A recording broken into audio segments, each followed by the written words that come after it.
Infinity Train Book 3 is finally here! And with it comes an all-new story, this time focused on the Apex, that anarchist kid gang with a hatred of nulls. There are even some new faces and a few old friends. I'm Whitney Van Laningham, and today we're breaking down chapters 1 through 5 of Infinity Train Book 3, Cult of the Conductor. Before we get started, I want to give a shout out to our super nerd sponsor of the day, Zachary Turner, for supporting us on Patreon.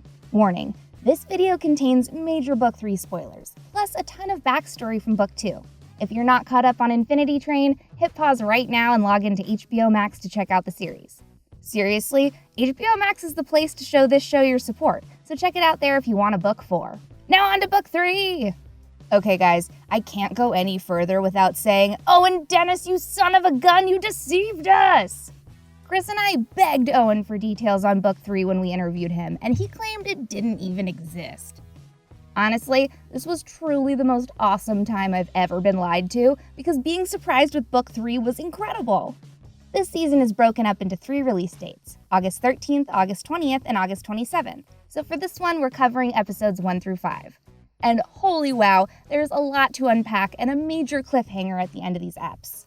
It all begins back in the mall car, which we were introduced to towards the end of Book 2. To refresh your memory, the Apex is a gang of children led by Simon and Grace, 2 train passengers that believe only humans on the train with a number matter. They also believe that the higher your number is, the more accomplished you are, and that lowering your number is bad. While we know that the goal of a passenger is to reduce their number and leave, the Apex has gamified increasing their numbers.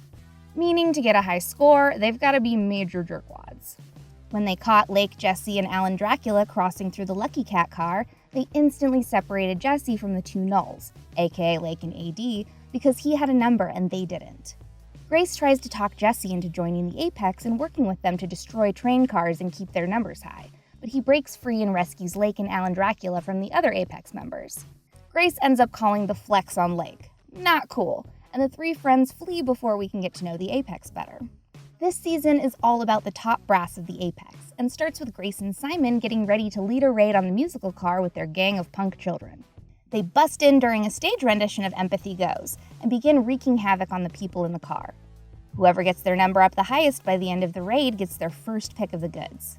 And Apex doesn't just loot a few businesses and ruffle some feathers. They full-on murder, maim, and pillage these train cars. These kids are trained to take no prisoners, leave no one alive, and that all nulls are completely expendable. It's honestly really disturbing. After this first raid, we start to get to know Grace and Simon a little bit more.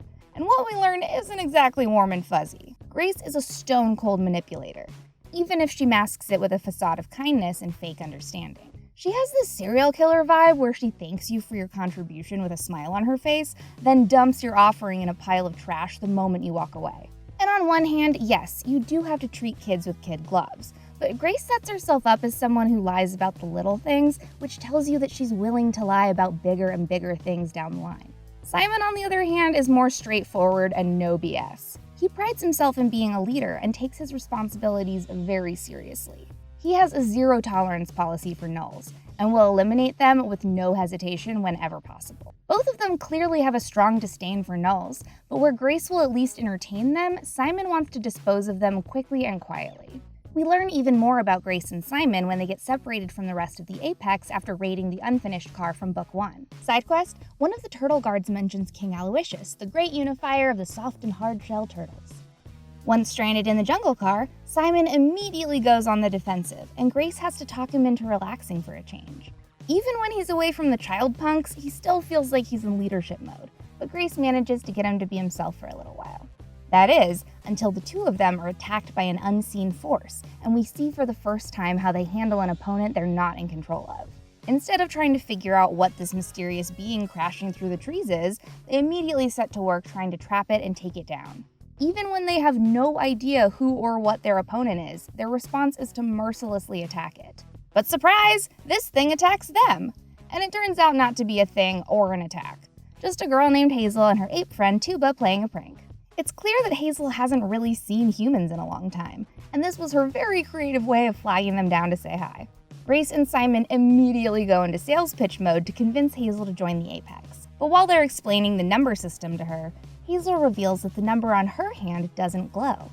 They convince her to come back to the mall car with them to try and fix her number, but when she asks if Tuba can come with her, Simon and Grace say no. At first, they try to tell her that nulls don't matter, and that she doesn't need to bring Tuba with her. But when Hazel protests, Grace and Simon agree that they'll take Tuba with them for now and get rid of her later. Although Hazel is young, naive, and easily persuaded, her joining the Apex isn't just a snap decision.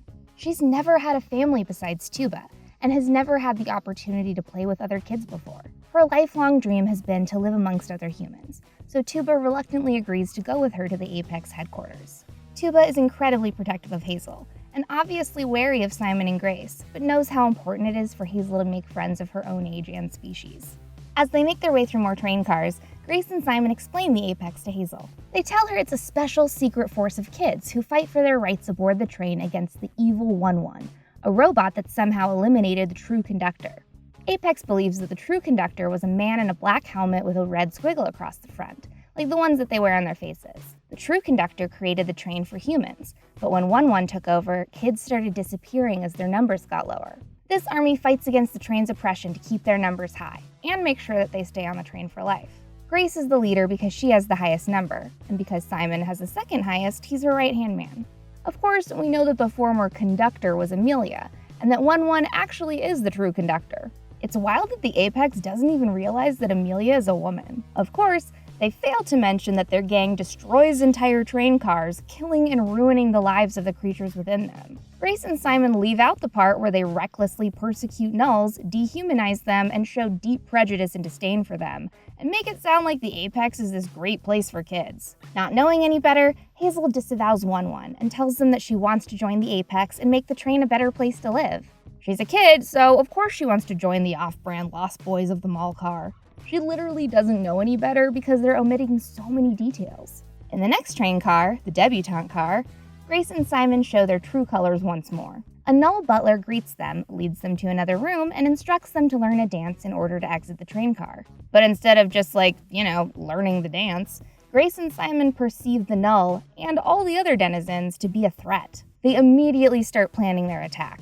But Hazel pipes up and asks them why don't they just learn the dance instead. Grace says she'll learn the dance with her just to humor her, but sends Simon on a mission through the air ducts to find another way out. And that's the thing, man. If these two would just embrace the magic of the train and respect the cultures in each car, they'd get what they want much easier.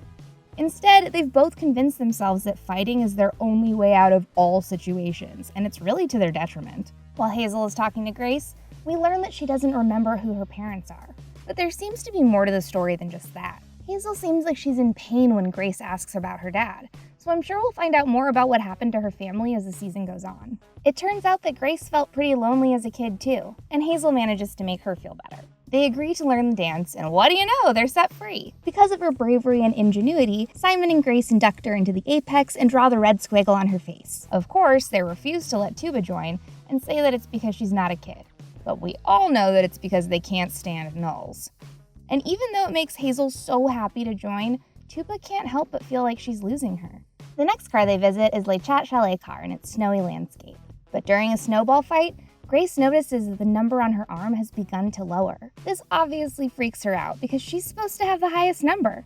But it seems that all of the nice little things she's doing for Hazel along the way, like letting her bring Tuba and helping her win a snowball fight against Simon, are causing the number to decrease. When a blizzard picks up, the four make their way to a nearby cabin to take shelter. Inside, they find none other than the cat, the wheelin' and dealin' scam artist from books 1 and 2. The last time we saw the cat was when Grace let the Apex kids destroy her carnival in the Lucky Car, so the cat isn't too happy to see that it's her. But when she sees Simon, she excitedly tells them that they can stay. Simon apparently had a null friend, like Tuba or Alan Dracula or Atticus, that he clung to when he first arrived on the train as a 10-year-old. And it turns out that that null was the cat. Simon is still incredibly angry about what happened between the two of them, and even accuses the cat of abandoning him to die from a pack of gum when he was only a child. Also in the cabin are Randall, the beloved sentient water being, and a delightful bear friend named Frank, who just wants to make you hypoallergenic pancakes, dang it! Frank is presumably the bear who was assisting the cat in the carnival car last season. As they press on to the next car, Simon grows increasingly aggressive towards Tuba, especially after running into the cat.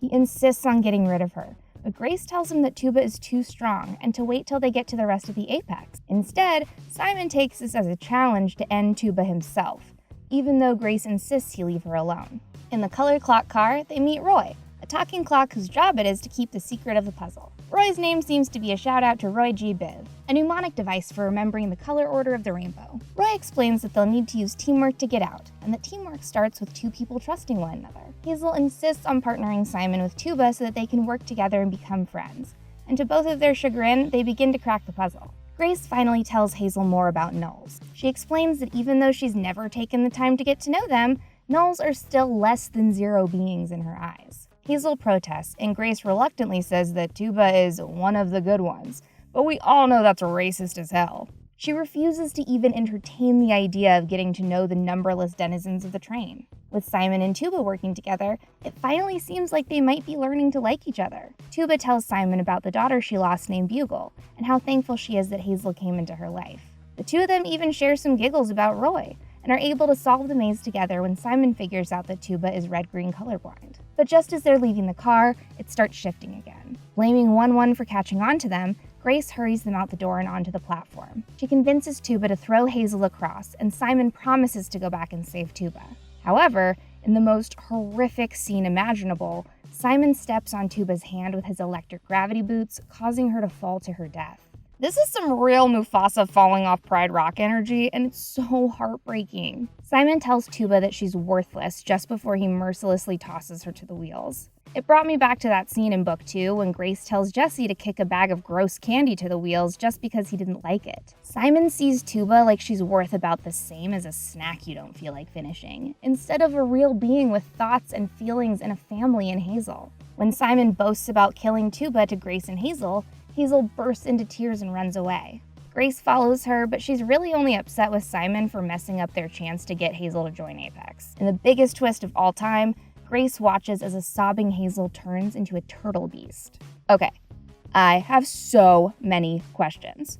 Obviously, the first one is, what the heck is Hazel? I have a couple of theories, so strap in. What if Amelia accidentally created Hazel in the unfinished car? We know that she was trying to find a way to create a new Ulrich for herself within the train. Maybe Hazel was one of her human-making attempts gone wrong, and she accidentally or intentionally fused her with a turtle. Or maybe she somehow modified a turtle's code to create Hazel. Another possibility is that 1-1 created her, like he created Alan Dracula. Maybe this was his attempt to put a control human through the train system to assess her experience, and she was created to be a test. Then there's theory numero tres. What if Hazel is the product of some train loving between a denizen and a human? Obviously, this theory should make Lake Jesse shippers happy, because it would mean that it's not weird for humans to hook up with a humanoid null. But because of Hazel's turtle side, it would have to mean that a human got busy with a turtle, and I'm not sure that the censors at Cartoon Network would let that one slip through. But hey, we're on HBO now, so anything goes. Then there's always option 4. Hazel was bit by a were-turtle! Nah, I'm just kidding, but that would be dope. I'm also interested to see exactly what kind of turtle creature Hazel really is. At first I thought she might be a kappa, aka a turtle-like water goblin from Japanese folklore.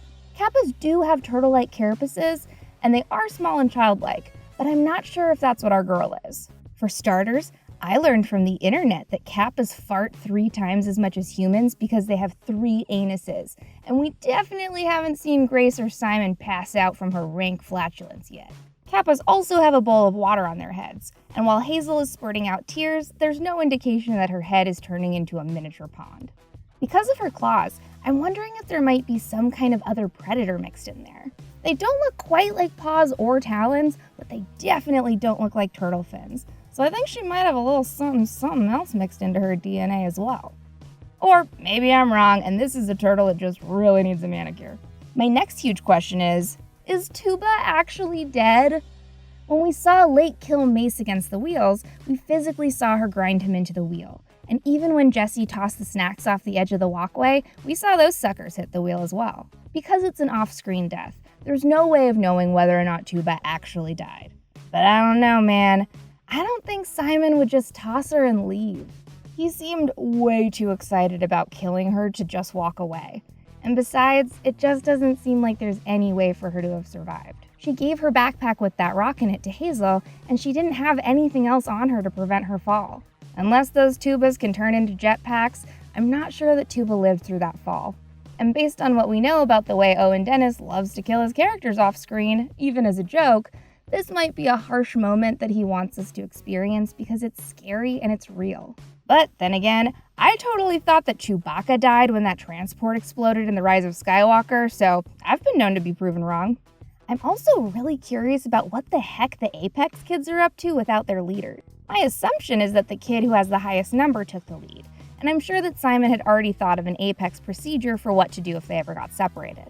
But without Grace to keep them all in line, I'm sure these baby anarchists are raising hellfire all over the train with their raids and shenanigans. And although the raids themselves are pretty much a free-for-all, I'm sure that they're all loving the break from having to follow rules all the time. I wonder if they've set up a search party for Grace and Simon, or if they're sticking to the schedule of whatever riots they already had planned. I also wonder if any of the kids' numbers are starting to go down without their leaders around to force them to do terrible things to other cars and their occupants. Based on the upcoming episode description, it does seem like the Apex's world order is about to be shaken up for good. While the next 2 episodes will be spent making their way through the Campfire Car's Pinecone Camp counselors and solving mysteries on a dusty landscape filled with golden-winged snakes, it's the secrets promised to be revealed in Chapter 8 that really intrigue me. What could the secret be? Will they meet Amelia and realize that she's their idea of the true conductor? Guess we'll have to wait till next week to find out. These are just some of my thoughts on chapters 1 through 5 of Infinity Train Book 3, so I want to know what you guys think in the comments. Which of the train cars we've seen so far have been your favorites? What do you think Hazel's origin story is? Like and subscribe to NerdWire, and always check in with your friends about their food allergies before you serve them pancakes.